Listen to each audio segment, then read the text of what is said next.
Suite de la lecture de l'Évangile de Luc, on est rendu au chapitre 1, verset 56. Marie resta avec Élisabeth pendant environ 3 mois, puis elle retourna chez elle. Alors, on ne sait pas exactement quand est-ce que Marie elle-même est tombée enceinte, mais alors c'est soit avant qu'elle arrive chez Élisabeth ou pendant qu'elle était chez Élisabeth.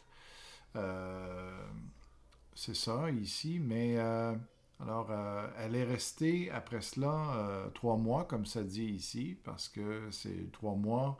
Pour Élisabeth, ça voulait dire 9 mois. Donc, elle était jusqu'à la veille de l'accouchement d'Élisabeth. Marie est restée avec elle pour l'aider, évidemment aussi, à cause de sa condition. Et là, le moment venu, en tout cas, elle est repartie chez elle, comme ça dit ici. Ensuite, le moment arriva où Élisabeth devait accoucher et elle mit au monde un fils. Ses voisins et les membres de sa parenté apprirent que le Seigneur lui avait donné cette grande preuve de sa bonté et ils s'en réjouissaient avec elle. C'est pas que, à partir du 5e mois, le texte nous avait dit avant qu'Élisabeth était restée cachée, mais donc après 5 mois, alors les 4 derniers mois, les gens de la communauté, ses voisins et tout ça devaient être au courant de son état enceinte. Mais ici, pourquoi ils se réjouissent particulièrement? Parce que elle a mis au monde finalement, puis ça a bien été. Et puis là, concrètement, elle avait l'enfant dans ses bras. Le 8e jour, selon la loi de Moïse, il fallait circoncire. Donc, étant donné qu'ils étaient fidèles à la loi, ici, le texte dit au verset 59, le 8e jour après la naissance, ils vinrent pour circoncire l'enfant. Alors, la circoncision, c'est pour marquer que l'enfant est vraiment juif. Et c'est ça. Et au même moment, on donnait le nom à l'enfant. Alors, il voulait lui donner le nom de son père Zacharie. C'était la façon habituelle de faire les choses. Et puis, pour maintenir la tradition familiale et puis l'identité familiale aussi. Mais il se passe ici quelque chose de différent, mais sa mère déclara non, il s'appellera Jean. Donc elle s'interpose.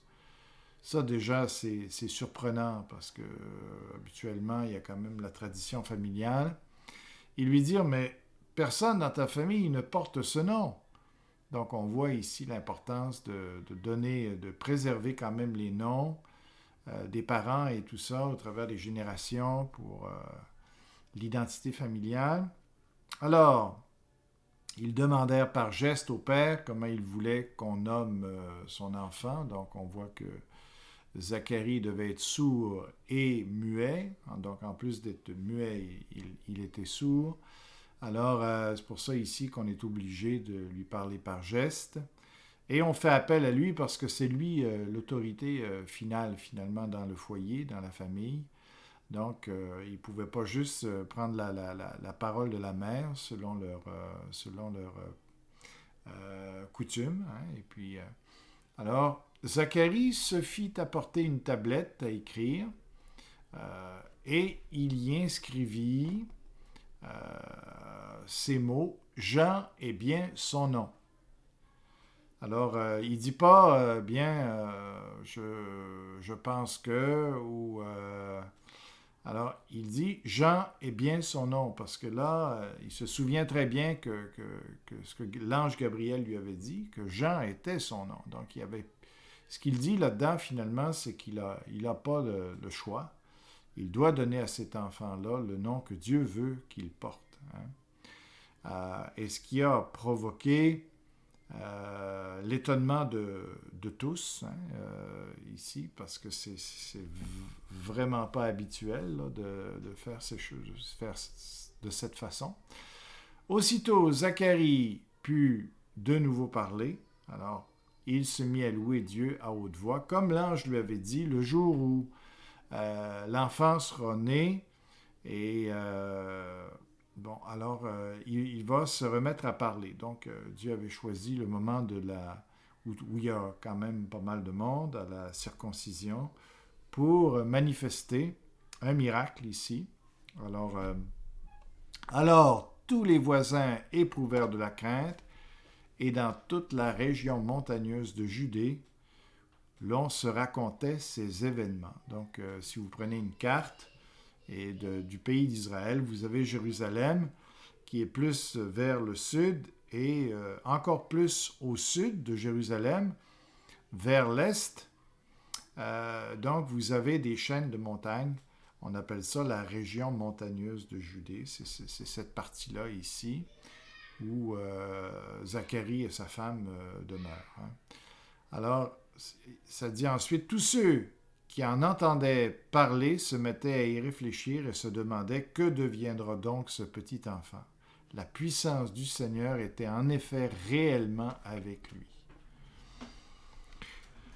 Bon, on arrête là, et puis donc il y a plusieurs raisons ici pour qu'il y ait tant de commentaires et puis que ça fasse le tour comme ça. C'est que premièrement, il y a le miracle lui-même d'une femme âgée qui tombe enceinte et qui donne naissance.